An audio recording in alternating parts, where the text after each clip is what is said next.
গেছে যাতে আমাদের ইন্ডাস্ট্রিটা স্লোলি ওদের হাতে চলে যায়। এই যে 20 কোটির মার্কেটটা এটা যাতে পাশের দেশের হাতে চলে যায়, এবং পাশের দেশও স্বাভাবিক। আমি কি চাইবো না আমার পাশের বাসায় যদি একটা প্লট থাকে ওইটাকে নিয়ে নেওয়ার জন্য? সো ওরাও চিন্তা করছিল এই দেশের ইন্ডাস্ট্রিটাকে কিভাবে নিবে। আমাদের সরকারের যারা দোসর বা সরকারের যারা আছে তারা এটা পথটা করে দিয়েছে। তাহলে কি যৌথ প্রযোজনা সিনেমাগুলো যেগুলো হচ্ছে সেটাও কি একটা ষড়যন্ত্রের কারণেই হচ্ছে আপনি বলছেন? না, এখন কোনো যৌথ প্রযোজনা সিনেমা হচ্ছে না। যৌথ প্রযোজনা সিনেমা বন্ধ অনেক, আমি যতদূর জানি অলমোস্ট 5 বছরের উপর ধরে। আর মুজিবের মতো যে সিনেমাটা হচ্ছে ওটা যৌথ প্রযোজনা, ওটা আওয়ামী লীগ সরকার আর মোদী সরকারের একটা পারস্পরিক ভালোবাসার ফসল। যৌথ প্রযোজনা বন্ধ আছে। যৌথ প্রযোজনা যদি হয় প্রপারভাবে হওয়া উচিত, গাইডলাইন্স মেনে হওয়া উচিত। ওটা নিয়ে আমার অসুবিধা নাই। ওটা যদি হয় দুই দেশের শিল্পীরা একসাথে কাজ করবে এটা নিয়ে। বাট আমার দেশের আমার মানে এই যে হিন্দি ছবিগুলো যে বাংলাদেশে আসে এটার বদলে কিন্তু বাংলাদেশ থেকেও একটা ছবি যায়। তো আপনি আনলেন পাঠান আর পাঠাইলেন পাঙ্কু জামাই, আপনার ছবি যে এয়ারপোর্টের বক্সের মধ্যে পড়ে থাকলো আর ওর ছবি এসে আমার দেশ থেকে পুরা দেশ থেকে টাকা নিয়ে চলে গেল, ওটা তো বৈষম্য। আপনার যখন সিনেমা মুক্তি পেত তখনই এই হিন্দি সিনেমাগুলো ঢুকে যেত, এবং এটা নিয়ে আপনি অনেক বেশি ক্ষোভ প্রকাশ করেছেন মিডিয়াতে বা অন্যান্য জায়গায়। আপনার কি মনে হয় আপনি ষড়যন্ত্রের শিকার? না, আমি ষড়যন্ত্রের শিকার না। আমার দেশ, আমার চলচ্চিত্র, আমার সংস্কৃতি ষড়যন্ত্রের শিকার। যেহেতু আমি এটার একটা পার্ট, সো আমিও এটার শিকার। হিন্দি সিনেমা কেন, সারা পৃথিবীর সিনেমা বাংলাদেশে আসুক, আমার অসুবিধা নাই। বাট আমি আমার নিজের সিনেমাকে তো আগে প্রোটেক্ট করব। সিনেপ্লেক্সে হিন্দি ছবি আর ইংলিশ ছবি আপনি চালাবেন, ওদেরকে রাইট টাইমগুলো স্লট দিবেন, আর আমাদের ছবিগুলোকে দিবেন 11টা আর ওই 1টা আপনি দিয়ে রাখবেন ওই মিউজিয়ামে, আর্মি মিউজিয়ামে। যা এটা তো হয় না। হ্যাঁ, আবার ক্লিক করে গেলে সব কিছু ছাড়া এটা চালাবেন, তো এটা তো একটা পুরা মানে একটা ডাবল স্ট্যান্ডার্ড। আমার ছবিগুলোকে প্রোটেক্ট করে আপনি বাকিগুলো আনেন। আপনি 60% বাংলাদেশি ছবিগুলো প্রপারলি প্রপার টাইমে শো টাইম দিয়ে চালান, 40% আপনি হিন্দি আর ইংলিশ চালান, অসুবিধা নাই।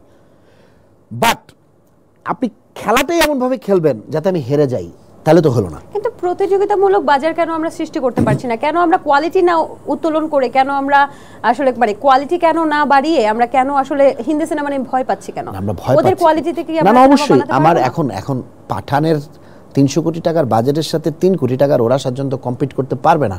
আপনি আমাকে দেন 100 কোটি, দেন আমাকে, তারপর আমি বানাই। আমি যদি ফেল করি তারপর আপনি তো আজ পর্যন্ত এটা কখনো করেনই নাই।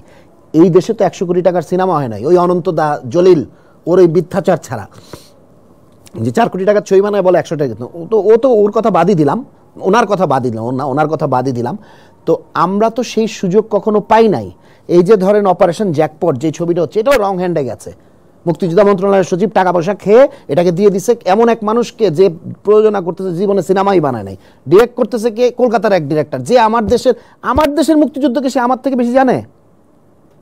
সো আপনাকে তো দেখতে হবে অনাচার কিভাবে হয়েছে, অত্যাচার কিভাবে হয়েছে, ষড়যন্ত্র কিভাবে হয়েছে। এবং দুঃখটা এটাই, এমন একটা সরকারের হাত দিয়ে হইল যেই সরকারটা নিজেদেরকে 71-এর পক্ষে, স্বাধীনতার পক্ষের সরকার বলে গেছে, এবং আমরা সেটা ছোটবেলা থেকে বিশ্বাসও করছি। আমাকে কালকে একজন একটা খুব ইম্পর্টেন্ট কথা জিজ্ঞেস করছে। বলছে, ভাই এই যে জামাতের বিভিন্ন লোকজনকে বিভিন্ন জায়গায় ইম্পর্টেন্ট পজিশনে দেয়া হচ্ছে, এটাকে আপনি কিভাবে দেখেন? তাই বললাম, তাই না? তো জামাতকে আমরা কেন হিট করি? জামাত হচ্ছে স্বাধীনতা বিরোধী দল, স্বাধীনতার বিপক্ষে ছিল। আমিও জামাতের সম্পর্কে আমার অনেক ধরনের সমালোচনা আছে। বাট বাংলাদেশের সবচেয়ে সাকসেসফুল ব্যাংকটার নাম কি ছিল? ইসলামী ব্যাংক। বাংলাদেশের সবচেয়ে সাকসেসফুল হসপিটাল চেইনটার নাম কি? ইবনে সিনা। এখন আমার সামনে 3টা লোক বসা, একটা হচ্ছে স্বাধীনতার পক্ষের আওয়ামী লীগের লোক, একজন হচ্ছে শহীদ জিয়ার সৈনিক যারা এই মুহূর্তে কিভাবে ক্ষমতাটা নিয়ে নেবে সেটা, আরেকটা হচ্ছে এমন একটা লোক যাকে আমি দেখতেছি তার ইয়েতে সাকসেস স্টোরি অনেক বেশি। এখন আমি একটা কাজ করাই তুলে আমি কাকে দিয়ে করাবো? এই 3টা লোকের মধ্যে আমি তাকেই তো দিব যাকে দিয়ে ভাই আমার জামাত বিএনপি আওয়ামী লীগ আমি বুঝি না, আমার কাজটা কে করবে, কি আমার কাজটা সৎভাবে করবে, সেই কারণে দিচ্ছে। জানি এইটা শোনার পর মানুষ বলবে যে আমি জামাতে জয়েন করছি। না ভাই, আমি জামাত না, বিএনপি না, হ্যাঁ আমি জামাত না, বিএনপি না, আওয়ামী লীগ না, বাম না, আমার দলটার নাম বাংলাদেশ উইথ ক্যাপিটাল বি। এই মুহূর্তে যাকে দিয়ে আমার কাজ হবে আমি তাকে দিয়ে কাজটা করাবো।